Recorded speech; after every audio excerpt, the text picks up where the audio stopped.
आपके पास तो सिद्धियां हैं, अरिमा, महिमा, लगिमा, गरिमा, प्राप्त। ये जो प्राप्त सिद्धि है, इसमें फिर कुछ भी वंचित नहीं रह जाता। प्राप्ति, प्रातम, इशित और अवशित, ये आज सिद्धियां होती हैं, और जो इन सिद्धियों से मुनि परिपक्व हो जाता है उन्हें ही मुनि कहते हैं। आप तो सिद्ध मुनि है, तो आपको तो सिद्धियों पर विचार करना चाहिए, और जहां पर प्राप्ति पर चिंतन कर लोगे तो धनुष किसने तोड़ा है ये पूछने की आवश्यकता नहीं पड़ेगी। दूसरा भी, आप योगी हैं, और जब व्यक्ति योग को अपना माध्यम बनाता है तो संसार में जो ज्ञान है उसे स्वयं प्राप्त होने लगता है, क्योंकि योग के 8 अंग हैं, यम, नियम, आसन, प्राणायाम, प्रत्याहार, धारणा, फिर है ध्यान। और जब व्यक्ति ध्यान तक पहुंच जाता है तो हमें लगता है जो वो जानना चाहता है वो अंतःकरण में ही सब कुछ जान जाता है। हमारे ग्रंथ कहते हैं, यथा सुअंजन अंजिदृग साधक सिद्ध सुजान कौतुक देखत। सब कुछ देख लेता है। कैसे देख लेता है? कौतुक। खेल ही खेल में जो सामान्य लोगों के लिए असहज कार्य है वही सिद्ध लोगों के लिए सहज कार्य है। कौतुक देखत, कहां कहां? शैल, और कहां? वन, भूतल, भूरि विधान।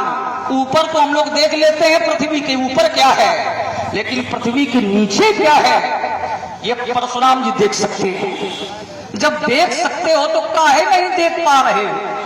समस्या तो यही है, धनुष तोड़ने वाला तो मिथिला में ही है। यदि आप ध्यान लगा लो तो धनुष तोड़ने वाला कहां छिपा हुआ है ये जान जाओ, और वो तो छिपा ही नहीं है। बस कारण क्या है?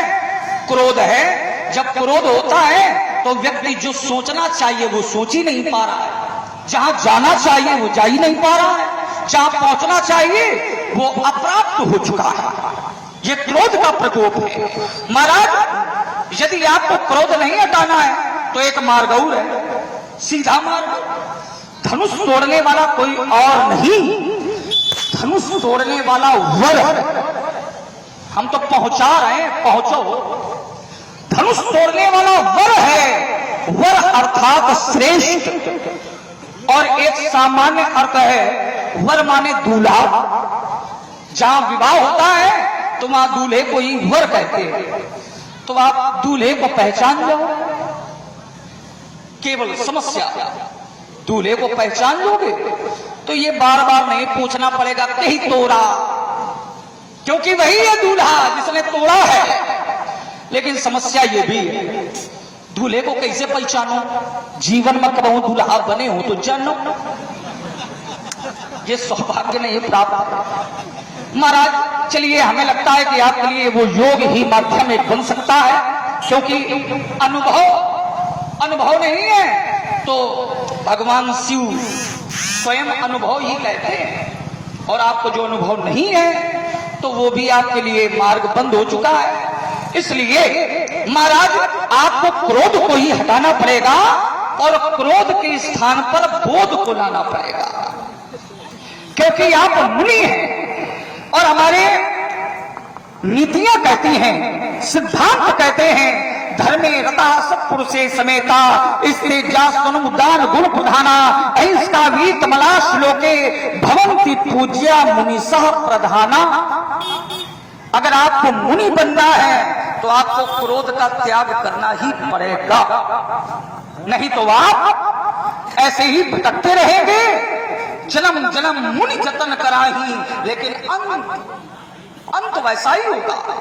यदि अंत में भी अपनी सुदशा चाहते हैं तो क्रोध को हटाइए, माया को हटाइए, मोह को हटाइए, और बढ़िया फीता काटो,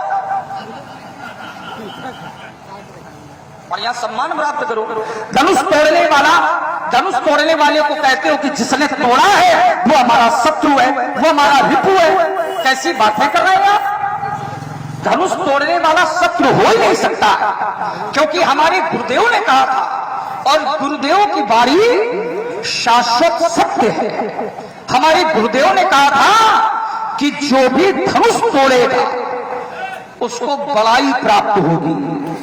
सीए स्वयंवर देखिए जाई, इसका धौ दे बड़ाई। वो बड़ाई का पात्र है, माने जिसकी करनी चाहिए बड़ाई, पंडित जी उससे करना चाहते हैं धन्य है महाराज। ऐसा ना करो, उसने एक धनुष तोड़ा है, अगर लड़ाई का मन है तो हमने बहुत तोड़े और लड़ ले, जो लई किया वो भी तोड़ डालेंगे। लड़ने का मन न बनाओ, जहां लड़ाई हो तो लड़ाई बंद कराओ। स्वयं लड़ते घूमोगे तो समाज को क्या संदेश दे पाओगे, समाज को कैसे समझा पाओगे? तो उसकी बड़ाई करो, उससे लड़ाई मत करो, क्योंकि पोथन भी तोड़ी लड़काई पर कबौना असिरिस कीन गोशाई। तब कभी आपने हमसे लड़ाई का मन नहीं बनाया, वहां भी तो धनुष टूटे थे और यहां भी ये धनुष टूटा है, वहां बहुत टूटे थे। तो इस धनुष पर इतनी ममता क्यों है? उन पर कोई दृष्टि नहीं और इस पर इतनी ममता, तो फिर यही धनु पर ममता की। लक्ष्मण बढ़िया बोलता है। अरे तुम हूं बोलियो। अच्छा ये तो कैसे कैसे कर सकते हो कि हम भी बोले? थोड़ी देर शांत रह के दिखाओ। शांति हमारे अंदर है ही नहीं। बढ़िया बातें कही आई है तुम्हारी, पर उत्तर उसमें कुछ विशेष है और विशेष उत्तर हम तुम्हारे जरूर कर दें। एक बात लक्ष्मण तुमने कही, तुमने कहा कि क्रोध जो परशुराम जी कर रहे हैं वो ठीक नहीं कर रहे, क्रोध इन्हें नहीं करना चाहिए। क्रोध जो है ये पाप का रूप है, क्रोध जो है नहीं करना चाहिए। कौन कहता है नहीं करना चाहिए? कौन सा पुराण कहता है नहीं करना चाहिए? क्रोध की लंबी कहानी आज तक किसी ने न जानी। क्रोध को तुम नहीं जान सकते हो, क्रोध को एक तपस्वी जान सकता है जो तपस्या करता है। क्रोध किसी का भूषण है, किसी का आभूषण है। राजकुमार, क्रोध तो ब्राह्मण का आभूषण है। तपबल कृष्णा बंजारा चिलकर कोप नकूर खबारा, इंद्र कुलिस मसूल विशाला काला दंड हरि चक्र कराला, चौहिन कर मारा नहीं मरई फिर रोष पावक सोच रहे। तो जिसका जो आभूषण है उसका आभूषण को छीन रहे हो। अब भिक्षु से तो कह दो डंक मारना बंद कर दे, तो क्या बंद कर दे? क्यों? भिक्षु क्या डंक मारना बंद कर देगी? सर्प से तो कहो काटना बंद कर दे, तो क्या वो काटना बंद कर देगा? नहीं करेगा, क्योंकि ये जन्मजात होता है। ठीक है, तो तुमने कहा कि क्रोध करने से पंडित जी पाप होता है। लक्ष्मण, कभी कभी क्रोध से उद्धार भी होता है। जैसे उदाहरण और प्रमाण के रूप में महर्षि कपिल मुनि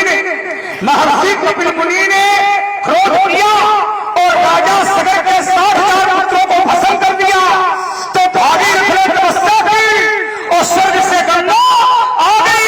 यदि कपिल मुनि महात्मा ने क्रोध न किया होता और राजा सगर के 60,000 पुत्रों को भस्म न किया होता, तो भागीरथ ने तपस्या न की होती और स्वर्ग से गंगा नहीं होती।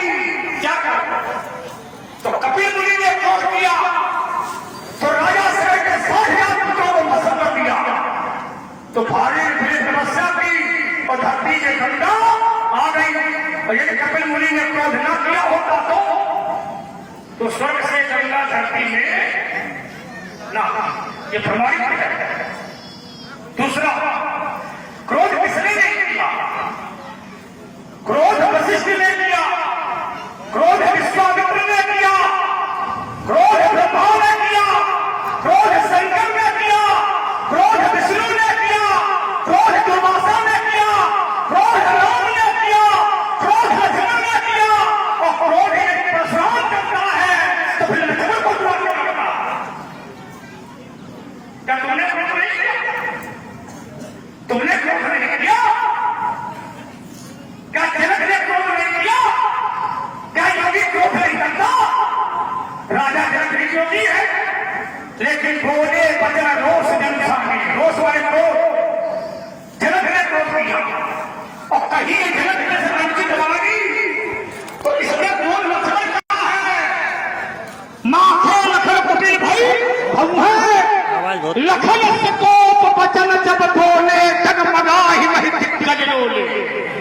तो लक्ष्मण ने भी क्रोध किया, तो तुम पापी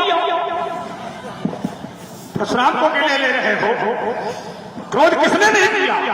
जब हाथ जोड़ने से काम नहीं चलता है तो हाथ उठाने की भी आवश्यकता पड़ती है।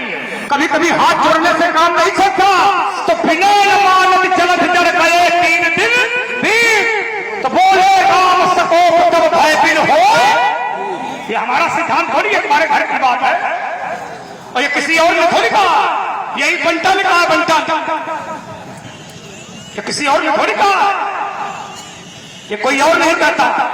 भोलेनाथ ने भी सोच किया